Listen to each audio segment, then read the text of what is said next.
আমার নবীর দাদা জিজ্ঞাসা করে, মুহাম্মদ তোমার মা কোথায়? আমার নবী কান্না করার বলে, দাদা ভাই আমি বড় এতিম হয়ে গেলাম, আমার মা নাই, আমার বাবা নাই। আমার নবী কান্না করেন, নবী কান্না করেন। আব্দুল মুত্তালিব নবীর কান্না দেখে আব্দুল মুত্তালিবও কান্না করে আর বলে, দাদা ভাই আমি আব্দুল মুত্তালিব যতদিন দুনিয়াতে থাকবো, আমি আব্দুল মুত্তালিব ওয়াদা করলাম কোনোদিন তোমার মা বাবার অভাব বুঝতে দিব না। মুহাম্মদ দাদা ভাই কান্না কইরো না, আমি আব্দুল মুত্তালিব তোমার মাকে ফিরায়া আয়না দিতে পারবো না, তোমার বাবাকে ফিরে আয়না দিতে পারবো না। আপনার আমার নবী বিশ্ব নবী রাহমাতুল লিল আলামিন, আপনার আমার নবী মা বাবার জন্য যে পরিমাণ কান্না করেছেন, তার চাইতে এই উম্মতের জন্য আমার নবী এত পরিমাণ কান্না করেছেন, এত পরিমাণ কান্না করেছেন।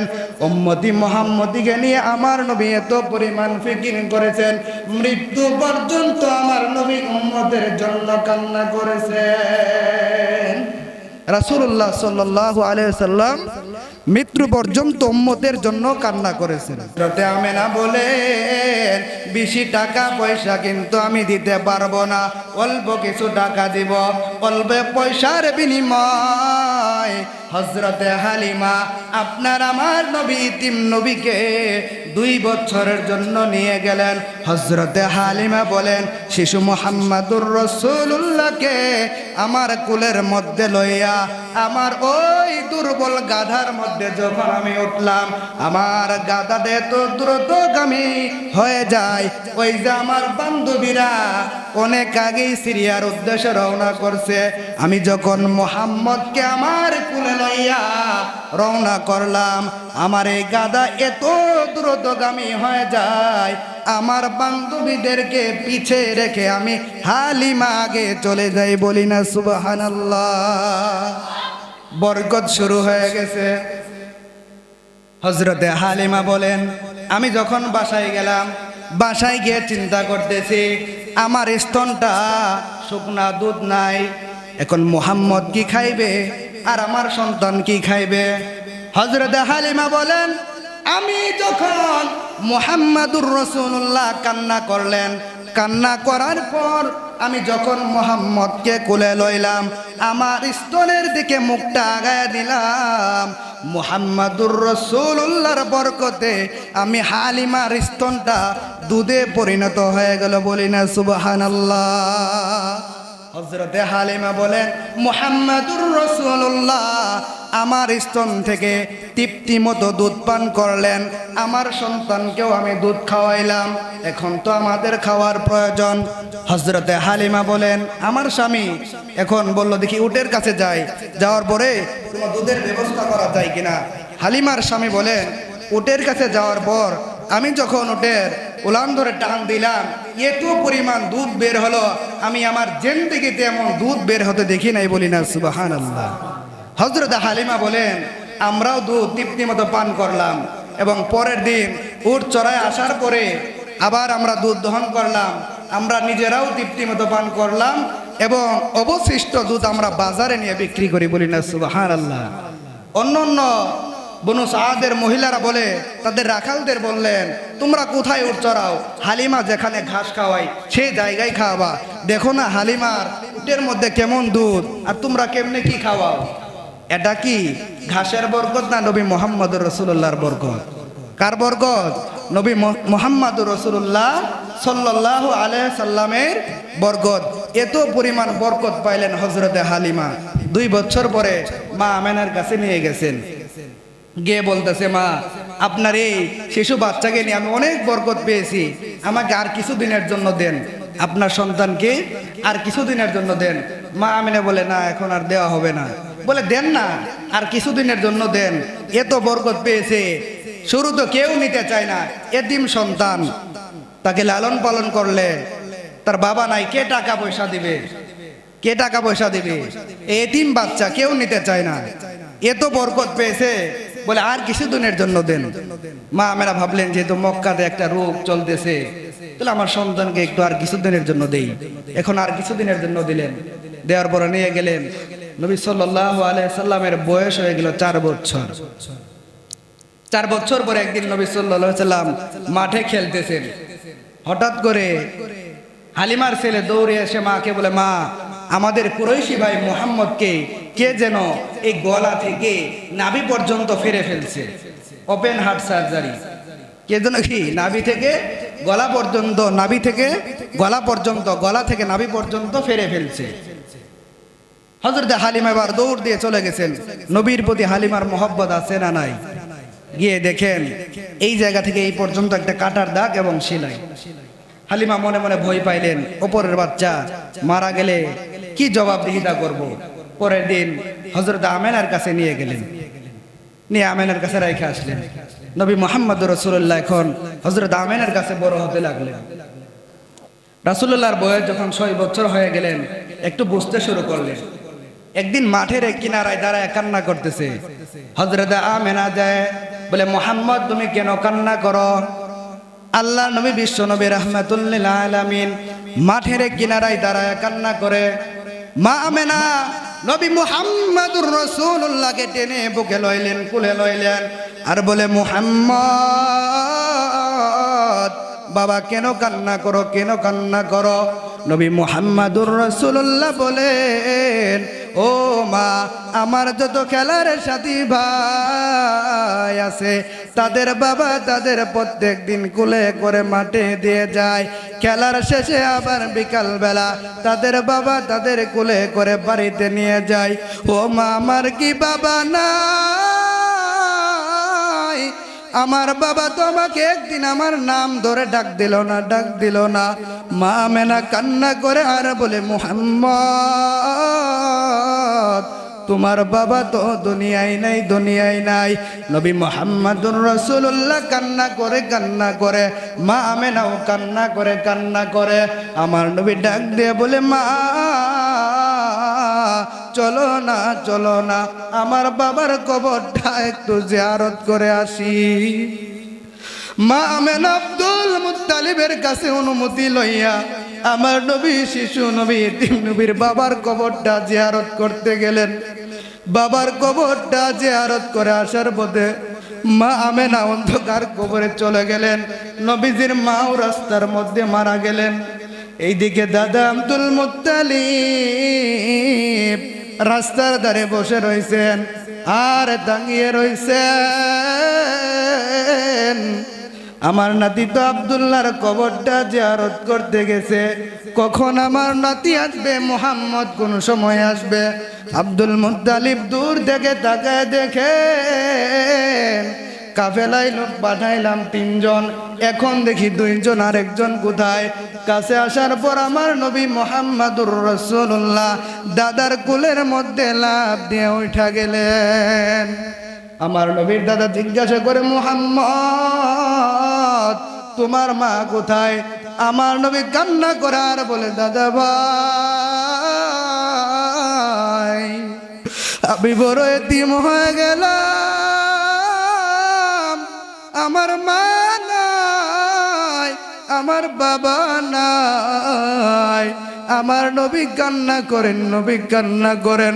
আব্দুল মুত্তালিব নবীর কান্না দেখে আব্দুল মুত্তালিবও কান্না করে আর বলে, দাদা ভাই আমি আব্দুল মুত্তালিব যতদিন দুনিয়াতে থাকবো, আমি আব্দুল মুত্তালিব ওয়াদা করলাম কোনোদিন তোমার মা বাবার অভাব বুঝতে দিব না। মুহাম্মদ দাদা ভাই কান্না কইরো না, আমি আব্দুল মুত্তালিব তোমার মাকে ফিরায়া আয়না দিতে পারবো না, তোমার বাবাকে ফিরে আয়না দিতে পারবো না। আপনার আমার নবী বিশ্ব নবী রাহমাতুল লিল আলামিন, আপনার আমার নবী মা বাবার জন্য যে পরিমাণ কান্না করেছেন তার চাইতে এই উম্মতের জন্য আমার নবী এত পরিমাণ কান্না করেছেন, এত পরিমাণ কান্না করেছেন। উম্মতি মুহাম্মদীকে নিয়ে আমার নবী এত পরিমাণ ফিকির করেছেন, মৃত্যু পর্যন্ত আমার নবী উম্মতের জন্য কান্না করেছেন।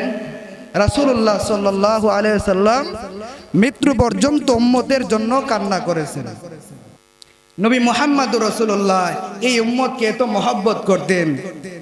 মৃত্যুর সময় জিব্রাইল আসেন, আল্লাহ নবী বলে, জিব্রাইল আমার নাকি চলে যাওয়ার সময় হয়েছে। আজরাইল বলে, আল্লাহর নবী এবার জিব্রাইল বলতেছে, ইয়া রাসূলুল্লাহ আপনার দুশমন যারা আছে এরাও যাবে, আপনাকেও যাইতে হবে। আল্লাহ নবী আজরাইল কে বললেন, জিব্রাইলকে এবার কান্না করতেছেন নবী, নবী কান্না করছেন। জিব্রাইল বলে, ইয়া রাসূলুল্লাহ কেন কান্না করেন? ফাতেমার জন্য কান্না করেন? বলে, না রে জিব্রাইল, ফাতেমার জন্য কান্না করি না। বলে, আপনি কি হাসান হোসেনের জন্য কান্না করেন? বলে, না আমি হাসান হোসেনের জন্যও কান্না করি না, আমি কান্না করি আমার গুনাহগার উম্মতের জন্য, আমি নবী কান্না করি। বলে, আমার নবী আপনার আমার জন্য কি পরিমাণ কান্না করেছেন? মৃত্যু পর্যন্ত কান্না করেছেন। বলে, আল্লাহ তো বলেছে আমি থাকতে আমার উম্মতের উপর কোনো গজব দিবে না, কিন্তু আমি যদি চলে যাই আমার উম্মতের কি হবে?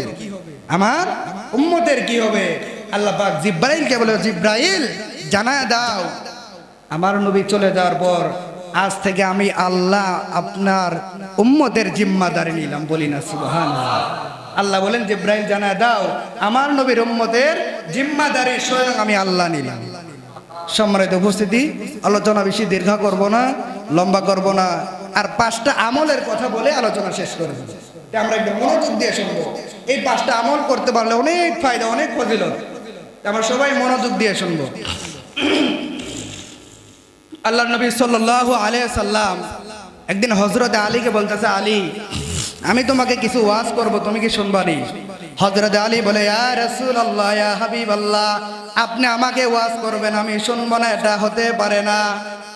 আল্লাহর নবী বিশ্ব নবী রাহমাতাল লিল আলামিন বলেন, আলী রে 1 নাম্বার ওয়াজ, প্রত্যেক দিন রাত্রিবেলা ঘুমানোর আগে 4000 দিনার আল্লাহর রাস্তায় দান করে তুমি ঘুমাইবা। হযরত আলী বলে, ইয়া রাসূলুল্লাহ, প্রত্যেক দিন রাত্রিবেলা 4000 দিনার কেমনে দান করব? আমার ঘরের মধ্যে কোনোদিন চুলায় আগুন জ্বলে, আবার কোনোদিন আগুন জ্বলে না, আমি আলী কেমনে 4000 দিনার দান করব? আল্লাহর নবী ডাক দিয়ে বলে, আলী রে তুমি প্রত্যেক দিন ঘুমানোর আগে 4 বার সূরা ফাতিহা তেলাওয়াত করে ঘুমাইবা।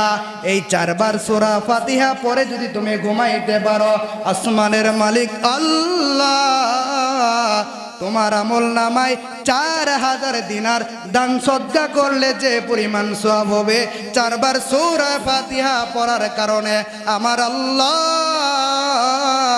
সেই সম পরিমাণ সওয়াব তোমার নামায় আমলে দিয়ে দিবে। বলি না সুবহানাল্লাহ। হযরত আলী বলে, আলী 2 নাম্বার ওয়াজ, তুমি প্রত্যেক দিন রাত্রিবেলা কোরআনে কারিম খতম দিয়ে ঘুমাইবা। 30 পারা কোরআন খতম দিয়ে তুমি ঘুমাইবা। হযরত আলী বলে, ইয়া রাসূলুল্লাহ, সারা রাত কোরআনে কারিম পড়ে খতম করতে পারবো কিনা তাও তো জানি না। কোরআনে কারিম খতম করব কোন সময় আর ঘুমাইব কোন সময়? রাহমাতুল লিল আলামিন বলে, আলী রে প্রত্যেক দিন ঘুমানোর আগে 3 বার সূরা ইখলাস পাঠ করে ঘুমাইবা। সূরা ইখলাস যদি 3 বার পাঠ করে ঘুমাইতে পারো, আসমানের মালিক আল্লাহ তোমার আমল নামায় একটা কোরআনে কারিম খতম দেওয়ার সওয়াব দিয়ে দিবে। বলি না সুবহানাল্লাহ। আল্লাহ নবী বলে, আলী প্রত্যেক দিন রাত্রিবেলা ঘুমানোর আগে 3 নাম্বার হলো জান্নাতের একটা মূল্য দিয়ে ঘুমাইবা। হযরত আলী বলে, ইয়া রাসূলুল্লাহ, দুনিয়ার কোটিপতি রাজাপতি এরাও তো জান্নাতের একটা ইটের মূল্য দিতে পারবে না, আমি কেমনে জান্নাতের মূল্য দিয়ে ঘুমাইব? আল্লাহ নবী বলে, আলী প্রত্যেক দিন রাতে ঘুমানোর আগে 3 বার দুরূদ শরীফ পড়ে ঘুমাইবা। 3 বার দুরূদ পড়ার কারণে আল্লাহ পাক তোমাকে একটা জান্নাতের মূল্য দেওয়ার সওয়াব দিয়ে দিবে। সুবহানাল্লাহ। হযরত আলীকে এবার বলে, 4 নাম্বার ওয়াজটা শুনে নাও, প্রত্যেক দিন রাত্রিবেলা ঘুমানোর আগে তুমি 1টা করে ঝগড়া মিটায় ঘুমাইবা, 1টা করে ঝগড়া মিটায় ঘুমাবা। হযরত আলী বলে, ইয়া রাসূলুল্লাহ, মানুষের কি প্রত্যেক দিন ঝগড়া হয় নাকি? মানুষের প্রত্যেক দিন কি ঝগড়া হয় নাকি? আমি কেমনে ঝগড়া মিটাইব? আল্লাহ নবী বলে 10 বার আস্তাগফিরুল্লাহ পরে ঘুমাইবা। 10 বার যদি আস্তাগফিরুল্লাহ পরে যদি ঘুমাইতে পারো, আল্লাহ তাআলা তোমার আমলনামায় একটা ঝগড়া মিটাইলে যে সওয়াব পাইবা সেই সওয়াব দিয়ে দিবে। বলি না সুবহানাল্লাহ। হযরত আলী, আল্লাহ নবী বিশ্ব নবী রাহমাতুল লিল আলামিন বলে, আলী 5 নাম্বার ওয়াজটা শুনে নাও, 5 নাম্বার ওয়াজটা শুনে নাও। প্রত্যেক দিন ঘুমানোর আগে তুমি হজ অথবা উমরা করে ঘুমাইবা, একটা নফল হজ অথবা উমরা করে ঘুমাইবা। হযরত আলী বলেন, ইয়া রাসূলুল্লাহ, ইয়া হাবিবাল্লাহ, ও আল্লাহর নবী, আমার বাড়ি থেকে তো মক্কা অনেক দূরে, এত দূরে মক্কা আমি আলী কেমনে যাইব? কখন আমি প্রত্যেক দিন হজ উমরা করতে যাইব? আবার কোন সময় আইব? কখন আমি ঘুমাইব? কখন আমি উমরা অথবা হজ করতে যাব? ইয়া রাসূলুল্লাহ, ইয়া হাবিবাল্লাহ, কোন সময় আমি উমরা করব? কখন আমি ঘুমাইব? আমার বাড়ি তো মক্কা তো অনেক দূরে, অনেক দূরে। আল্লাহ নবী ডাক দিয়ে বলে, আলী রে, ও আলী রে, শুনে নাও, শুনে নাও। প্রত্যেক দিন ঘুমানোর আগে তুমি যদি কালিমা তয়্যিবা 4 বার পাঠ করে ঘুমাইতে পারো, আসমানের মালিক আল্লাহ তোমার আমলনামায় হজ অথবা উমরার সওয়াব দিয়ে দিবে। আল্লাহ নবী ডাক দিয়ে বলে, আলী রে, 4 বার কালিমা তয়্যিবা পরে ঘুমা। 4 বার কালিমা তয়্যিবা পরে যদি ঘুমাইতে পারো, আল্লাহ পাক তোমার আমলনামায় হজ অথবা উমরা করার সওয়াব দিয়ে দিবে। বলি না সুবহানাল্লাহ। আল্লাহ নবী হযরত আলীকে বলেন, 1 নাম্বার ওয়াজ 4000 দিনার আল্লাহ রাস্তায় দান করে ঘুমাইবা। সূরা ফাতিহা 4 বার পরে ঘুমাইলে আল্লাহ পাক 4000 দিনার দান করার সওয়াব দিয়ে দিবে। 2 নাম্বার সূরা ইখলাস 3 বার পাঠ করে ঘুমাইলে 1 কোরআন খতমের সওয়াব দিয়ে দিবে। 3 নাম্বার 3 বার দরুদ শরীফ পরে ঘুমাইলে একটা জান্নাতের মূল্য দেওয়া। 4 নাম্বার 10 বার আস্তাগফিরুল্লাহ পরে ঘুমাইলে একটা ঝগড়া মিটাইয়া দিলে যে সওয়াব পাবে, 10 বার আস্তাগফিরুল্লাহ পড়লে সেই সওয়াব পাবেন। আর কালিমা তয়্যিবা 4 বার পরে যদি ঘুমাইতে পারেন, আল্লাহর হাবিব বলেন, তুমি যদি 4 বার কালিমা তয়্যিবা পরে ঘুমাইতে পারো, নফল হজ অথবা উমরা করলে যে সওয়াব পাইবা, আল্লাহ পাক 4 বার কালিমা তয়্যিবা পড়ার কারণে সেই সওয়াবটুকু দিবে। বলি না সুবহানাল্লাহ। পবিত্র কোরআনুল কারীম থেকে একখানা আয়াতে কারিমা তেলাওয়াত করেছি। আল্লাহ পাক রব্বুল আলামিন বলেন, কুল ইন কুনতুম তুহিব্বুনাল্লাহ, আল্লাহ বলে, হাবিব আপনার উম্মতদের জানায় দেন, তারা যদি মনে করে আমি আল্লাহর মহব্বত লাগবে, তারা যদি আমি আল্লাহর ভালোবাসা পাইতে চাই, তাদের জানায় দেন তারা যেন আপনি নবীকে অনুসরণ অনুকরণ করে। নবীর সুন্নত মেনে না না মেনে? মেনে। তারা যেন আপনি নবীকে অনুসরণ অনুকরণ করে। অনুসরণ অনুকরণ করলে কি দিবেন? আল্লাহ 2টা পুরস্কার দিবেন। সবাই বলেন, কয়টা পুরস্কার দিবেন? থাক, আজকে আর বলি না, সময় তো শেষ। বলে যে 2টা পুরস্কার দিবেন। 1 নাম্বার পুরস্কার দিবেন, আল্লাহ পাক নিজে এই বান্দাকে ভালোবাসবেন। আল্লাহ ভালোবাসবেন, তো আসতে সুবহানাল্লাহ, জোরে বলবেন না। 1 নাম্বার পুরস্কার দেবেন, স্বয়ং মালিক যিনি আপনাকে আমাকে সৃষ্টি করেছেন, আসমান জমিনের মালিক, সেই মহান মালিক আমাকে ভালোবাসবে। দুনিয়ার প্রধানমন্ত্রী যদি আমাকে মহব্বত করে সাথে রাখে, অনেক খুশি, খুশিতে হাত ফেল। আর স্বয়ং আল্লাহ পাক মহব্বত করতেছেন, আল্লাহ পাক ভালোবাসতেছেন। 1 নাম্বার পুরস্কার দিবেন, আল্লাহ পাক ভালোবাসবেন। 2 নাম্বার পুরস্কার, জিন্দেগীর সব গুনাহ মাফ করে দিবেন। আল্লাহ বলে, আপনার উম্মতরা যদি আমি আল্লাহকে মহব্বত করতে চাই, তারা যেন আপনি নবীকে অনুসরণ করে। অনুসরণ করলে আমি আল্লাহ 2টা পুরস্কারে ধন্য করে দিব। 1 নাম্বার, আমি আল্লাহ তাআলা তাদের ভালোবাসবো। 2 নাম্বার, আমি আল্লাহ তাদের জিন্দেগীর সব গুনাহ মাফ করে দিব। সম্মানিত উপস্থিতি, নবীজির জীবনে নিয়ে কিছু আলোচনা শুনলাম এবং অনুসরণ করলে আল্লাহ পাক 2টা পুরস্কার দিবেন। আমরা সকলে নবীকে অনুসরণ অনুকরণ করব। নবীর আশেক হইলে নবীকে মহব্বত করতে হবে, ভালোবাসতে হবে। নিজের জীবনের চাইতেও বেশি ভালোবাসতে হবে। হযরত বেলাল কি পরিমাণ নবীকে মহব্বত করতেন। নবীর ইন্তেকালের পরে হযরত বেলাল আবু বকরকে ডাক দিয়ে বলে, ও আবু বকর, আমি আর মদিনায় থাকবো না, আর থাকবো না। আবু বকর, আমি আর মদিনায় থাকবো না, থাকবো না। আগে আজান দিলে আমার নবী দাঁড়ায়া ইমামতি করতো, এখন আমার নবী তো আর ইমামতি করে না। আবু বকর ডাক দিয়ে বলে, বেলাল, আমার নবীকে তুমি কি একাই মহব্বত করো, একাই কি ভালোবাসো? হযরতে বেলাল বলো, গো আবু বকর, তোমরাও আমার নবীকে মহব্বত করো, কিন্তু আমার নবীর রওজা শরীফ দেখলে তোমরা সহ্য করতে পারো, আর আমি বেলাল আমার নবীর রওজা শরীফ দেখলে আমি সহ্য করতে পারি না, আমার কলিজাটা ফেটে যায়। ওগো আবু বকর, আমি বেলাল আর থাকবো না, থাকবো না। হযরত বেলাল দামেশকে চলে গেলেন, যুদ্ধে অংশগ্রহণ করলেন, শাহাদাত বরণ করলেন না। আল্লাহর নবী বিশ্ব নবী রাহমাতাল লিল আলামিন 2 মাস, 1 মাস অথবা 6 মাস, কোন বর্ণনায় আসছে 2 বছর পরে হযরত বেলালকে স্বপ্নে দেখায়, এরে বেলাল, আমি নবীর কথা কি মনে হয় না? কতদিন হয় আমি নবী তোর কণ্ঠে আজান শুনি না। নবীর আশিক দামেশকে থাকা অবস্থায় এই কথা যখন শুনছেন, সঙ্গে সঙ্গে মদিনার উদ্দেশ্যে রওনা করছে। নবীকে কেমন মহব্বত করতেন। নবী যখন স্বপ্নতে বলছে, বেলাল, কতদিন হয় তোর কণ্ঠে আজান শুনি না, সঙ্গে সঙ্গে রওনা করে দিয়েছেন।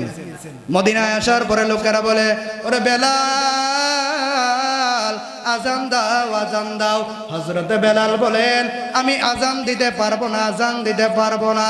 যে আজানের পর আমার নবী আল্লাহু আকবার বলবেন না, আমি বেলাল সেই আজান দিতে পারবো না।